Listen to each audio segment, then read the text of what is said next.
It's a bit loud. Okay, so Judith Butler continues with the discussion about gender that we started with Simone de Beauvoir. I know some of you have watched that anyway, but she's particularly interesting as a theorist in this course, I think, because she draws heavily on both Foucault and Derrida in her work. So she's definitely towards the more post-structuralist side of gender theory. Today we'll be looking at various ideas of Butler's, and the class will be divided more or less into two. In the first half we'll think about traditional accounts of feminist politics and where Butler may have a problem with them. We'll consider her views on gender, the construction of the gendered subject, and her argument against the sex-gender distinction. In the second half, we'll look at her politics of mourning, and particularly in regards to the 9/11 terrorist attacks. Judith Butler was born in Cleveland, Ohio, so our first American, I think our only American of the course, to a family of Hungarian Jewish and Russian Jewish descent, although most of her maternal grandmother's family actually perished in the Holocaust. Butler attended Bennington College and then Yale University, where she studied philosophy, receiving a BA in 1978 and a PhD in 1984. After this, she taught at Wesleyan University, George Washington University, and Johns Hopkins University before joining the University of California, Berkeley in 1993. In 2002, she held the Spinoza Chair of Philosophy at the University of Amsterdam. In addition, she joined the Department of English and Comparative Literature at Columbia University as the Wunsun Tam Mellon Visiting Professor of the Humanities. But on top of her academic work, Butler's been highly politically active. She has been, for a long time, active in regards to queer and feminist issues. She was even the chair of the board of the International Gay and Lesbian Human Rights Commission. She's been particularly active in the gay and lesbian rights, feminist and anti-war movements, and she's also written and spoken out on issues such as gay marriage, the wars in Iraq and Afghanistan, and Guantanamo Bay. She's also been quite active, or was quite active, in the Occupy movement, and she expressed support for the boycott, divestment and sanctions campaign against Israel for its treatment of Palestine and Palestinians. She's currently an executive member of the Faculty for Israeli-Palestinian Peace in the United States and the Jenin Theatre in Palestine, and a member of the advisory board of Jewish Voices for Peace. In 2012, Butler received the Adorno Prize. This was quite controversial, however, as Israel's ambassador to Germany, the director of the Simon Wiesenthal Center office in Jerusalem, and the German Central Council of Jews criticized this on the basis of remarks Butler had made about Israel. But she responded by saying that this is blatantly untrue, absurd and painful for anyone to argue that those who formulate a criticism of the state of Israel is anti-Semitic, or, if Jewish, like she is, self-hating. More recently, she's spoken out in support of Black Lives Matter. And unlike many of the people we've looked at in this course so far, she's actually still alive, which is great. Okay, so feminist theory traditionally has the idea that there's this existing identity, which is woman, right? And this identity, woman, initiates feminist discourse. So political representation is pursued for this identity, for women. So in other words, the point of feminist politics is to make things better for women, to make things equal, to make things just, or whatever. But I think it's important to note, and Butler would want us to note, that the representation of women as a subject works inside a political process. And this process seeks to extend legitimacy and visibility to women as political subjects. And it also tries to reveal what's true, or tries to distort perhaps what's true about the category women. So feminist theory attempts to develop a language that represents women adequately in order to achieve the goals of representing women. So it fights against the pervasive cultural condition that misrepresents or that fails to represent women. And so basically feminist theory of this traditional sort aims to represent what women really are, right? So they're human, they're rational, they're competent, etc., in order to advance feminist politics, in order to allow women to be fully represented in society as equals. So this is the traditional model. But this model has been challenged, and it's been challenged from within feminist discourse itself.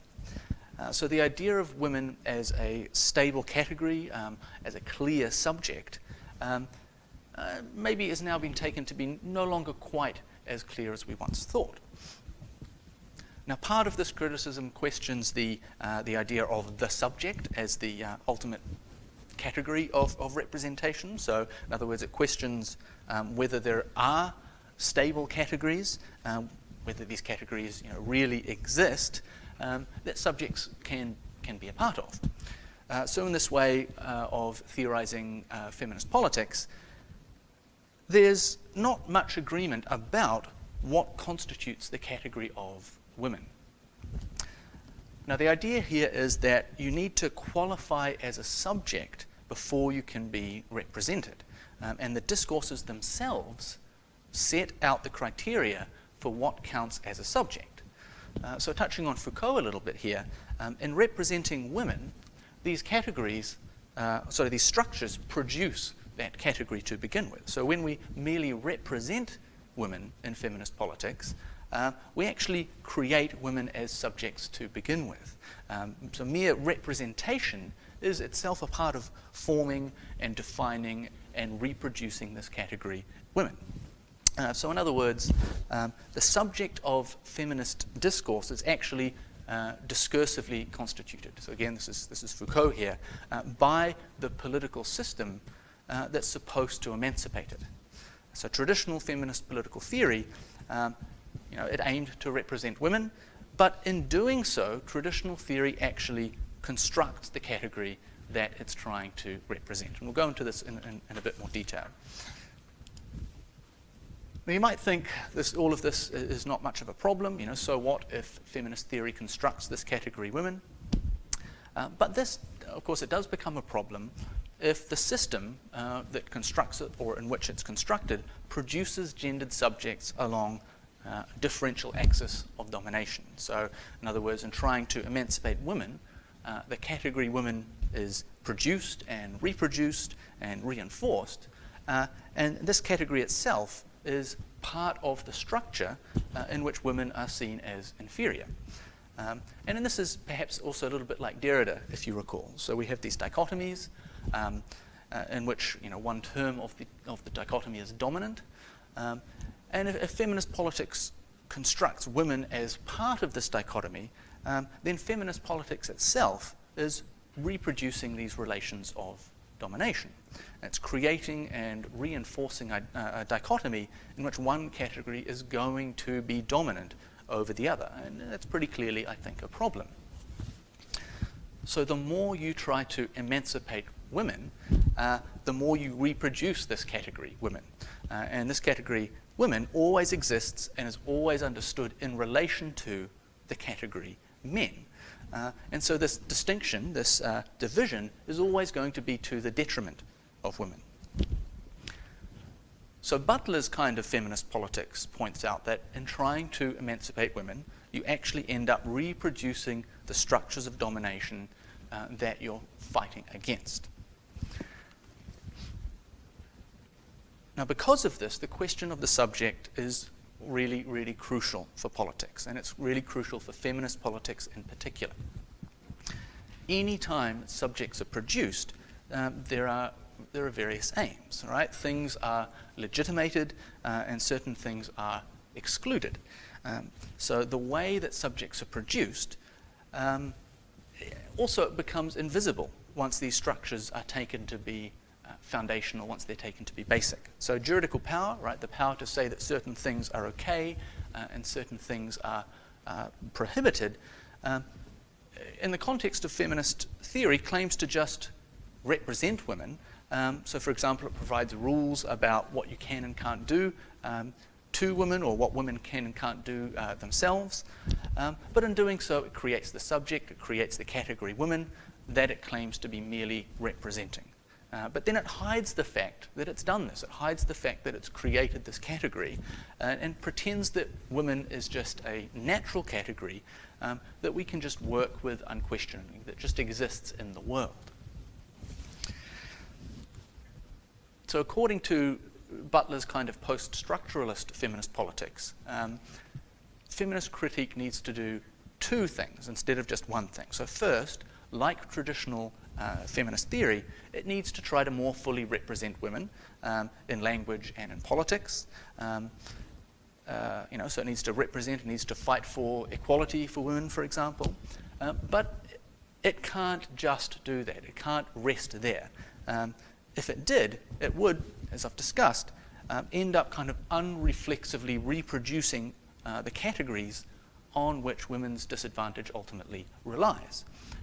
So on top of representation, on top of trying to achieve equality and so on, and perhaps more importantly, feminist politics and feminist critique needs to try to understand how the category of woman is actually produced and restrained by the structures of power through which emancipation is actually sought. Now, this view has some pretty radical implications. For one thing, it suggests that maybe there is no subject of feminism. Right? If the category women is a socially constructed category, maybe it's unreal. Like maybe we need to stop talking about it.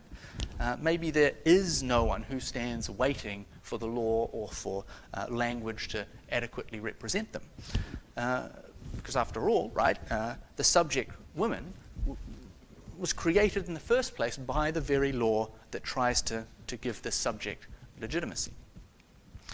Now, Butler compares this idea to the state of nature hypothesis in political philosophy, which of course we've looked at in this course. So this story, this fable of the state of nature, constitutes the kind of juridical structure of classical liberalism.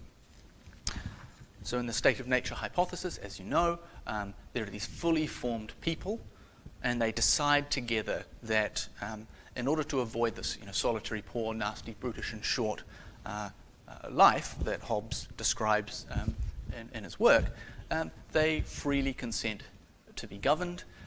And this is the social contract. This is where the social contract gains its legitimacy. So the key thing to note here is that there are these fully formed subjects that already exist that can enter into these relations. And Butler suggests that in traditional feminist politics, the same kind of thinking is behind the construction of the subject woman. So it seems obvious to us that there is this category women. This category exists quite naturally. And so when we engage in feminist theory, traditional feminist theory, and traditional feminist politics, we try to represent and to emancipate this category.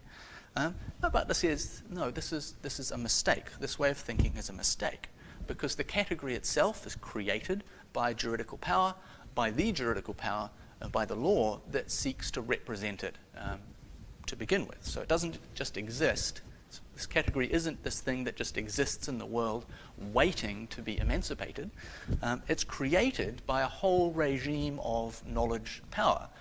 Again, the kind of thing Foucault was talking about. By this whole system that helps us make sense of things, that sort of constructs the world that we live in. And representation, representing the category women, is therefore part of the maintenance, the reproduction of this regime of power knowledge. Butler also draws attention to the way that this category denotes a common identity. It creates this idea, women, that's supposed to capture all women everywhere. It's supposed to be this idea that's just shared by all women. But Butler thinks that, look, this category, it's not a stable signifier. It doesn't command the assent of all of those that it purports to describe, that it purports to represent. It doesn't signify an identity that all women can actually subscribe to. Because, of course, if a person is a woman, they're also always going to be more than just that, right? And also because gender is constituted differently in different places and in different times. And because as well, of course, other aspects of identity, so race, class, ethnicity, sexuality, so on, they all intersect with gender in the formation of a person's identity. So you can't just separate out a person's gender from this surrounding cultural context that produces it to begin with and that it exists within. But of course, in traditional feminist politics, the category women pretends that there's this shared thing, some experience, some identity that all women everywhere share. But of course, the experience, the identity of a woman in one place may be completely different to that of a woman in another place and time or class or ethnicity or whatever. There actually may be very, very little in common in terms of identity, in terms of experience. Because of this, it's really important to think about who has the power to define the category woman. Who is this category actually representing, and who's kind of sitting in an anxious, unsettled relationship to this category.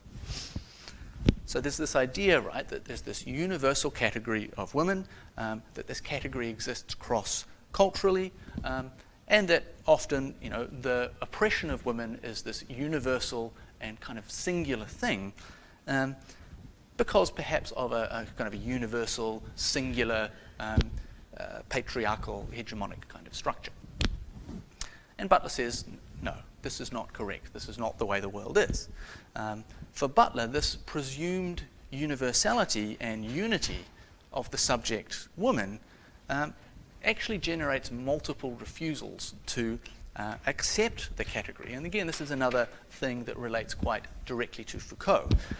So in other words, it asserts itself as being this universal category of women, but in practice, people might not see themselves reflected in that category. They might refuse the category, or they might refuse aspects of that category.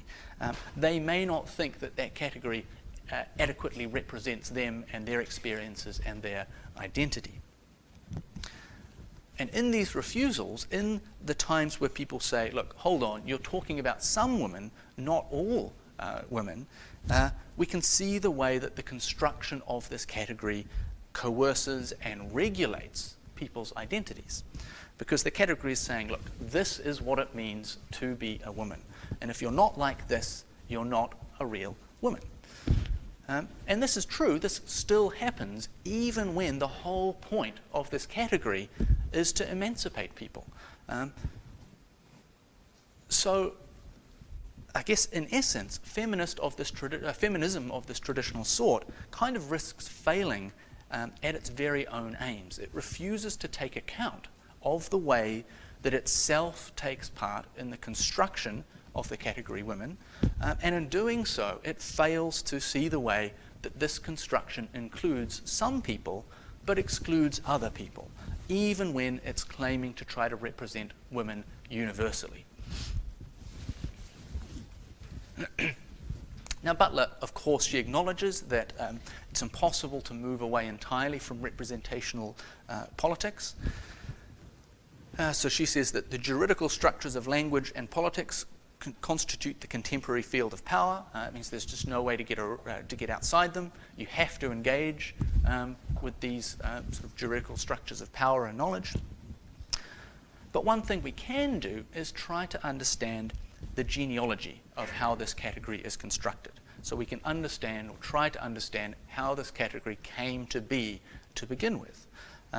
We can try to understand how these juridical structures engender and naturalize and kind of immobilize the category women. And this gives us a new kind of feminism in which the construction of gender as a matter of practice, how gender is constructed in the real world, is understood as a focus, as something that we think about. So if the construction of the identity woman is made by excluding, and it always is, right? Every identity is based on excluding some, otherwise it wouldn't be an identity.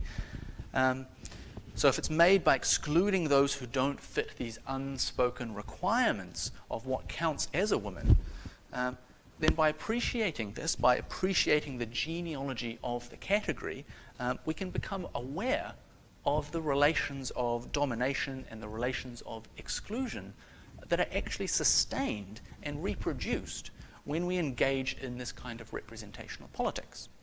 And then, of course, once we understand this, maybe we can do something about it.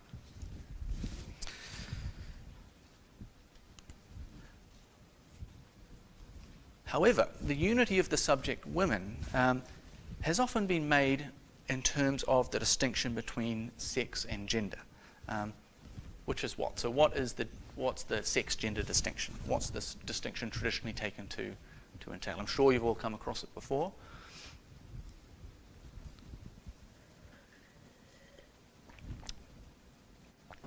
Yep. Gender's what, sorry? Yeah, exactly. So yeah, sex is biological, gender is a matter of identity. So the sex-gender distinction that was originally an argument to undermine the idea that biology is destiny, because you have a certain biology, then naturally you're going to have a certain identity. So the argument goes, right, it doesn't matter what biological sex you are, your gender is this cultural construction, it's this identity. Sex is a fixed thing, gender is not a fixed thing. Sex doesn't cause gender. There's no necessary causal relationship between the two. So someone of a particular sex can thus have any gender. And in fact, someone's sex can be seen to be totally unrelated to their gender. So the cultural construction of man and woman, or masculinity and femininity, will be found on bodies that, by sex, are both male and female. So you could have, have a biological man who is feminine gender and so on, right? On top of this, it could also be the case that there are a whole range of genders rather than just two, because gender doesn't rely on sex. Sex is this, or supposed to be this binary kind of thing, so we aren't limited by the same kind of binary when we're thinking about genders. Gender can be multiple different kinds of gender. So this is the traditional approach, and Butler's very suspicious of this because things get a bit more confusing when we look at the idea of sex more closely. So putting aside gender, just talking about sex, just talking about biology, how do we determine whether someone is one sex or another? Right? Is it hormonal? Is it chromosomal? Is it anatomical? Or what? So what do you think? How do we determine? What's the fundamental way of determining whether someone is male or female?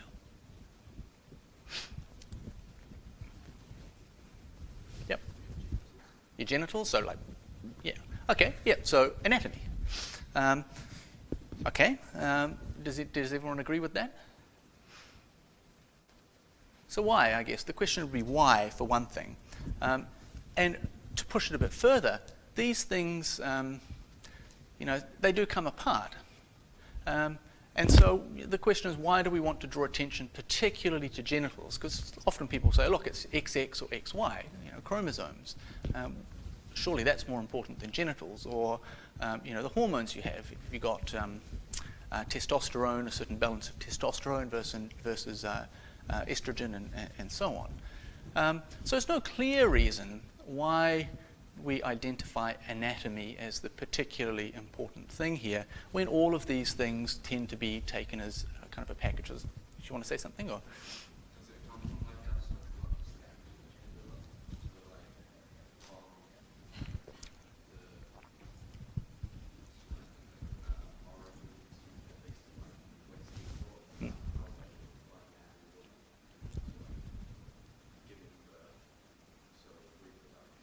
Mm.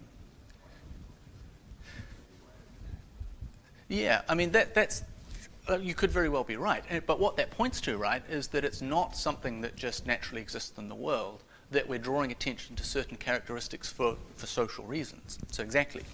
And an example of how all of this is not quite so clear-cut, and this is an example in sport, is a case of the South African runner Caster Semenya. Has anyone heard of Caster Semenya before? Yeah. So she won gold in the women's 800 meters in the 2009 World Championships. But afterwards, though, she was accused of not really being a woman. All right? Not in terms of gender, so it wasn't saying that she wasn't feminine, but in terms of sex. It was saying she wasn't a biological woman. Because, of course, in a running race, they don't care about your gender presentation, right? They care about your biological sex. And so she was subject to testing to determine her biological sex. And when I say testing, I mean basically asking her to take her clothes off and to check that she had, all the right anatomy, and some hormone testing as well. So pretty humiliating kind of stuff. And as it turns out, anatomically, Caster Semenya is a woman, but she was found to have more testosterone than was typical for women. So some people were still pretty unhappy with her being able to keep her gold medal. It's pretty shocking. So I guess the question is, what determines sex, right? Is Caster Semenya a man or a woman? So we have someone who doesn't have the typical hormones of a woman, but is anatomically a woman, at least in terms of her primary sex characteristics, and she's chromosomally a woman as well. So the whole scenario just starts to get a bit weird, right? If sex is this natural category, why do you need to police its boundaries in this kind of way? There should be no question, if this is a natural category, no question of whether someone is a man or a woman, right? Everyone should just cleanly and simply fit into one category or the other.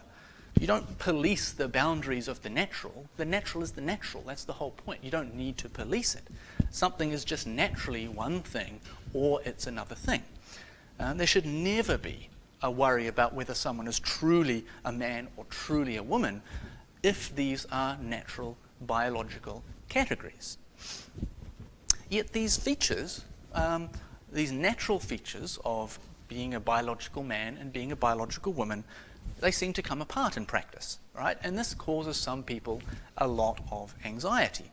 And they jump in and they declare that one thing or the other thing is what we really mean by biological man, biological woman.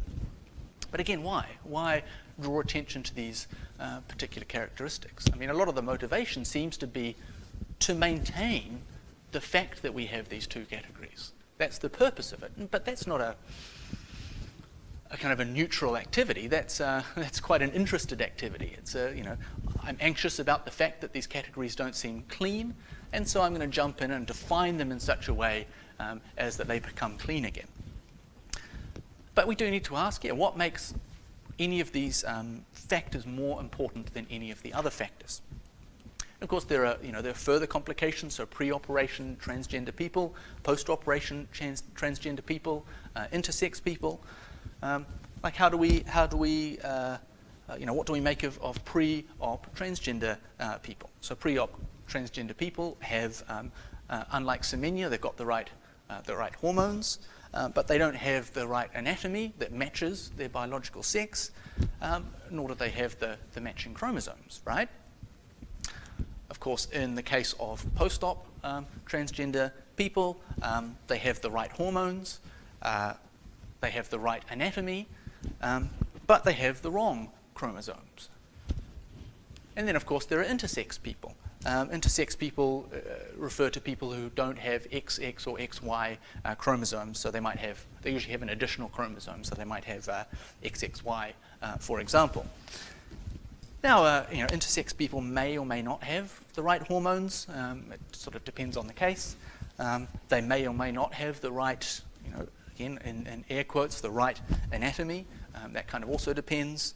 But chromosomally, they're neither male nor female. They're neither XX or XY. So all of these different categories, all these different features, they come apart in different cases.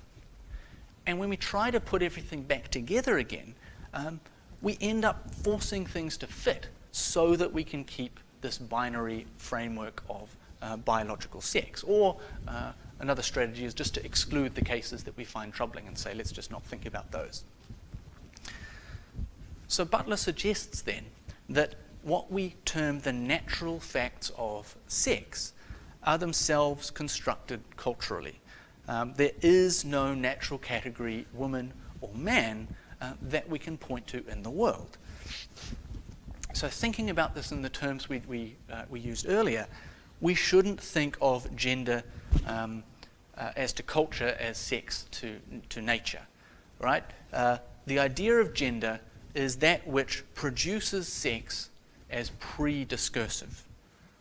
Right, that's a bit of a tricky idea, but the idea is that gender produces, so the concept of gender produces the idea that sex is prior to culture, that sex is politically neutral, that sex is natural. So in making the sex-gender distinction, we're in fact creating the idea that sex is this natural thing that exists beyond culture. So the sex-gender distinction is quite problematic in this way. It actually hides as much as it illuminates. The production of this category woman, thought of in terms of sex, is really itself produced through juridical power and through the attempt to represent the subject women. And this is a subject which is then created as natural and created as obvious and created as self-evident. And so sex then, for Butler, is not neutral and natural. It's produced. It's something that's produced by society. And the sex-gender distinction always hides the aims, the purposes of this production. And this, of course, perhaps includes the way that the relations of domination between the genders is produced. So in other words, the purpose of the idea of gender is to hide the aims of the production of the category sex as natural, to hide the way and the fact that sex is produced culturally as well. So in other words, for Butler, the distinction between sex-gender, it just collapses. It's not a meaningful distinction. She abandons the idea that there's this body that just exists beyond culture, and the body is just the surface that we ascribe gender to, that it's just this neutral thing that exists with no kind of cultural meaning attached to it as a biological thing. So why do we have the idea of sex as this natural thing then? Or rather, where does this idea of the sex-gender distinction come from? For Butler, the idea is that sex-gender is not something that we are, it's not an essence, but it's something that we perform. And this kind of flips around the usual way that we think about these things. So typically we think that a person does what they do because they are a certain way. Right? So a person is aggressive, for example, because he's a man. And the idea of sex-gender, sex/gender, as a performance switches this around. So a person isn't aggressive because he's a man because he's aggressive. Right? Or rather, being aggressive is part of the performance of being a man. Right? So identity isn't the source of our speech, of our gesture, of our behavior. Rather, in performing certain behavior, we construct our identity. Now, importantly, this is something that happens firstly within regimes of power in this sort of Foucauldian sense. So we have a certain way of conceptualizing the world that's reproduced in networks of power and knowledge.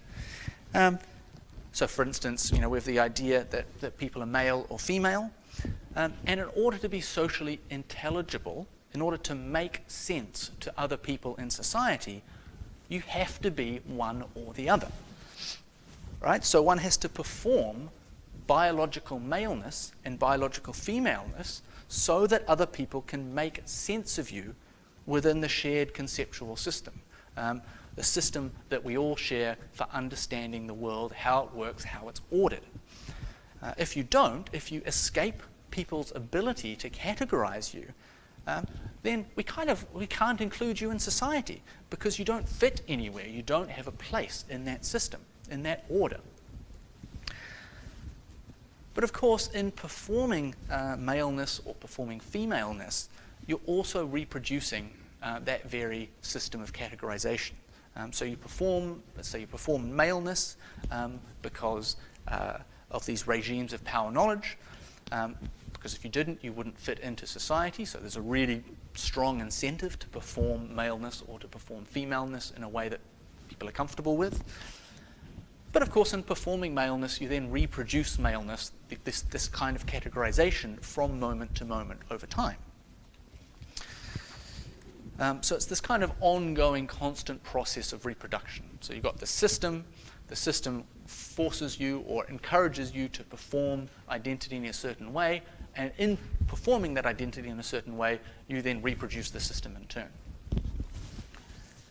So of course, in the system then, of course we're going to think that sex is natural, right? Because this distinction is consistently performed, and therefore it's consistently reproduced in our day-to-day lives, right? In almost everything that we say and almost everything that we do.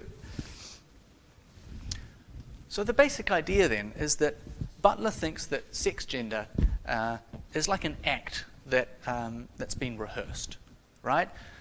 So we make the script that we're following, we make it into reality through this constant repetition, through this constant rehearsal of the script, through the performance according to this script of maleness or of femaleness, and the script that scripts even our most personal acts. So through this constant repetition, we come to perform our script in the mode of belief, right? So we come to believe that the script we're following is just this reality that exists in the world. In short then, sex gender is not something that someone is, it's something that someone does. It's how we self-make ourselves in a way that renders us socially intelligible.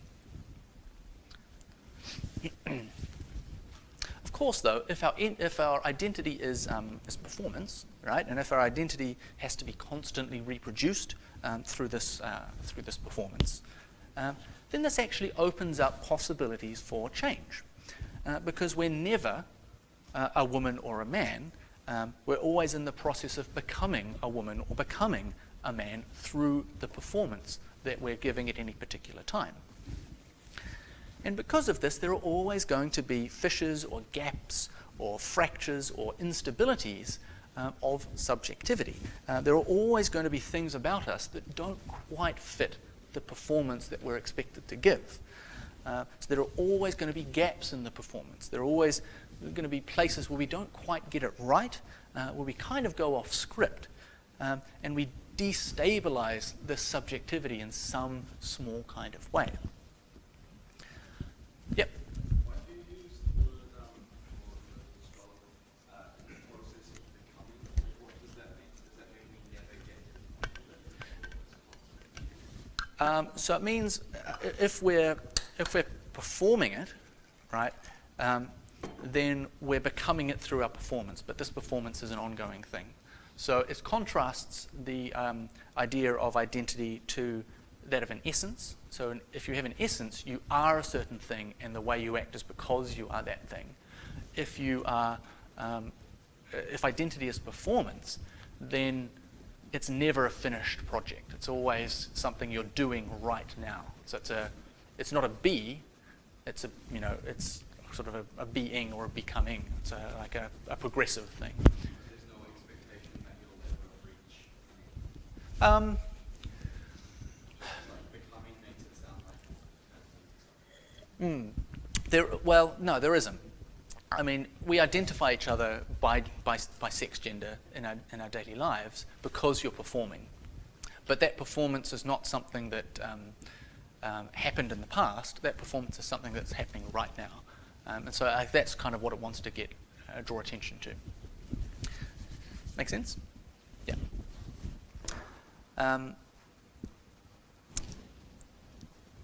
So our performances then, they produce a particular subjectivity, they produce a particular identity, but at the same time, they kind of destabilize that identity.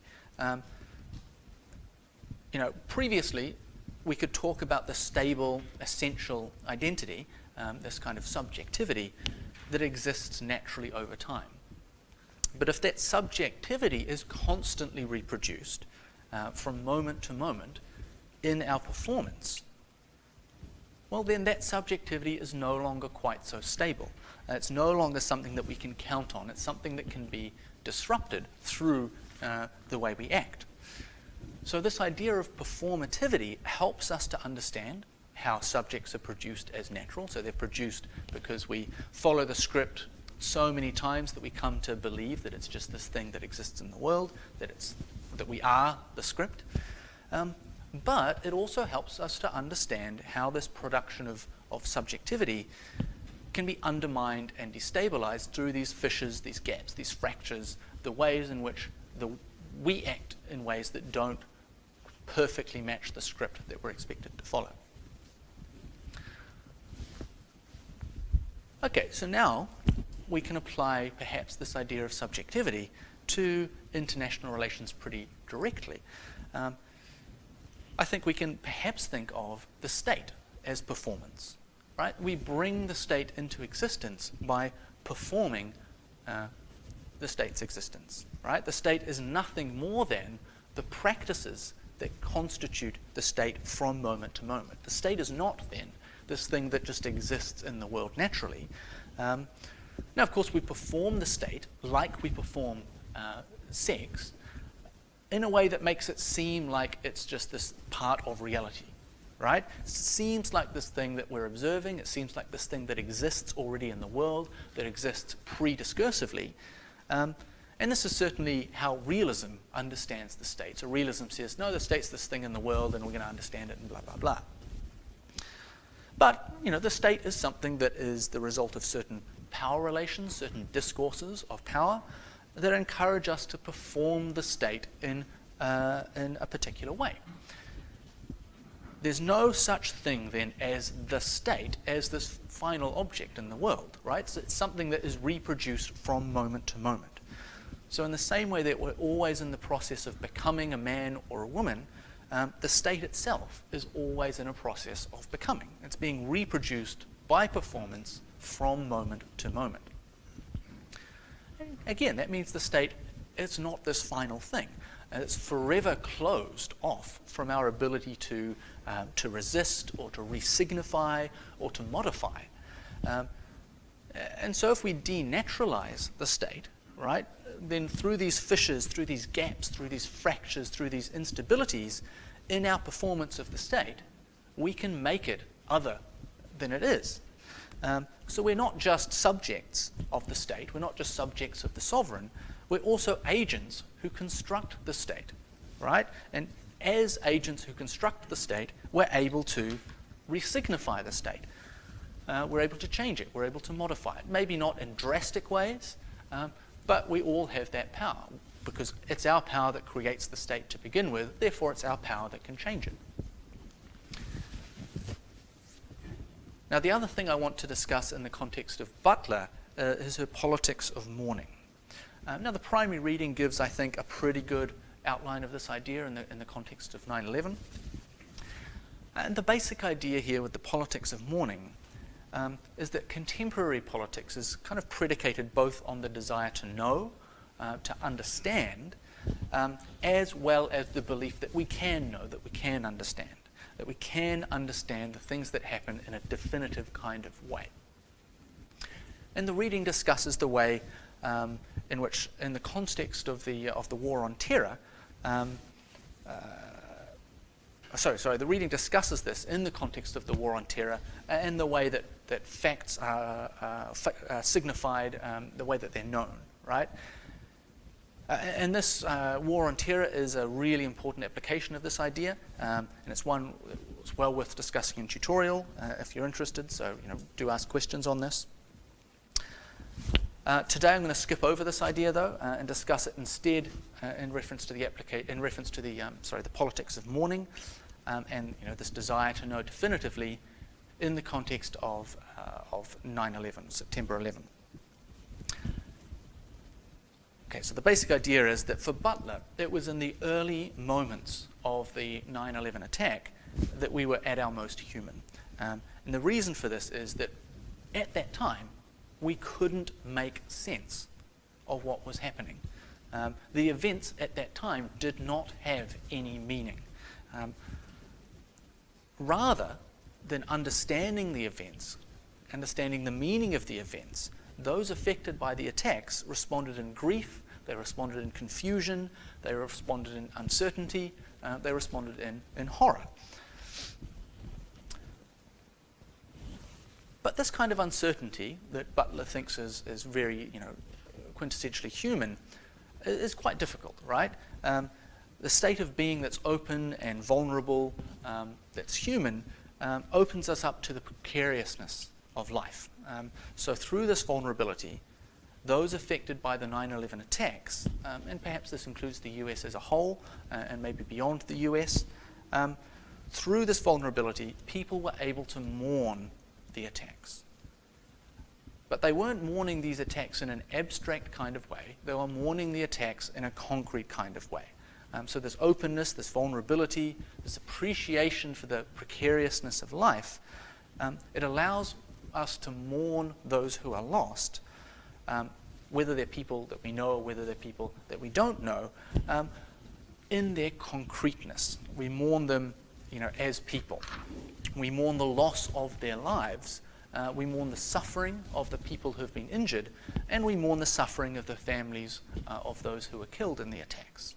And again, this is concrete. It isn't this mourning of some general abstract principle, but simply mourning of the loss to the people themselves who were affected.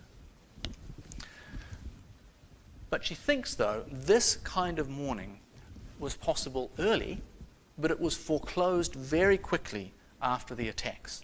And it was foreclosed because a desire to know and a belief that we could understand 9/11, that we could have knowledge of them, made it impossible to mourn in this way.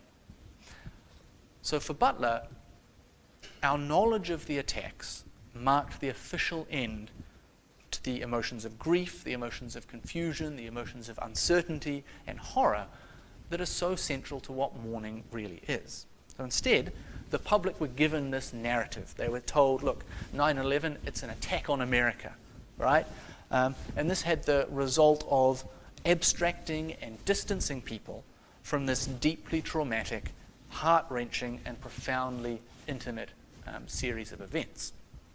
So by claiming to know the attacks, to know why they took place, to understand and explain them and fit them into this shared narrative, this put an end to vulnerability. This put an end to uncertainty, which is, for many people great, but it also put an end to questioning. It put an end to contestation about the meaning of these events. So replacing this incoherence felt by people on 9/11 was this singular, monolithic narrative about what happened, why it happened, and what those events meant to people. And this narrative, it papered over the fractures laid bare in the event through the call to a mythical and representational unity. So this narrative transformed the meaning of those affected or involved in the attacks. It transformed the firefighters into warriors on the battlefield. It made grieving widows the home front in the war, and it made the American administration these generals of war. So there was this lack, this absence where the Twin Towers were, and this rupture had to be reconstituted through this discourse of war that made sense of it. And once this monolithic discourse had taken over, then actual grief, real grief, the grief you feel for real people, it's just crowded out, it's replaced. the passivity that's part of mourning, right, the simple feeling of a certain way, this trauma of loss, it's replaced by action, it's replaced by this narrative and this meaning, this understanding. So this narrative, Attack on America, that ended trauma and it ended mourning and replaced it with understanding, it replaced it with action. But at the same time, of course, it erased history. And it did this by declaring the event exceptional. So it declared the event unexpected, unpredictable, as something that existed outside of history. It was something that just happened because of the evil of America's enemies. So this narrative, this discourse, can therefore be considered profoundly depoliticizing, because it actually takes out of the realm of political, right, the realm of disagreement, the realm of contestation, the meaning of the event, 9/11, the explanation of why it occurred, and pre-decided the response to it. But of course, 9/11, it wasn't an exceptional event outside of history. It was something that occurred for a number of reasons, due to specific historical actions by the US, the history of the US's relationship with Israel, with Iraq, with Saudi Arabia, and with the Middle East generally. It was part of history. Now, this doesn't mean, of course, that history justifies the actions at all. It's not saying that because the event wasn't exceptional, because it was part of the normal, because it was part of this historical chain of events, it was therefore okay. It's, of course, not the case. But by being attentive to history, different responses to the event, different understandings, different meanings, different interpretations of the event, different ways of understanding it were possible.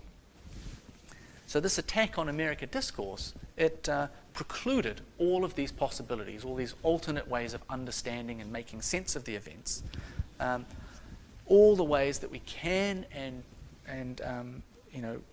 we can do, all the ways that we can be in response to events like this, were precluded, were ruled out of possibility. In its place, it substituted this singular narrative that made a violent response to the events pretty much inevitable. Like it was, once that narrative took over, there was always going to be, a war. And so in this way, for Butler, it depoliticized 9/11. It made it so we couldn't discuss the meaning anymore, that there wasn't real contestation about why things happened and about what it meant.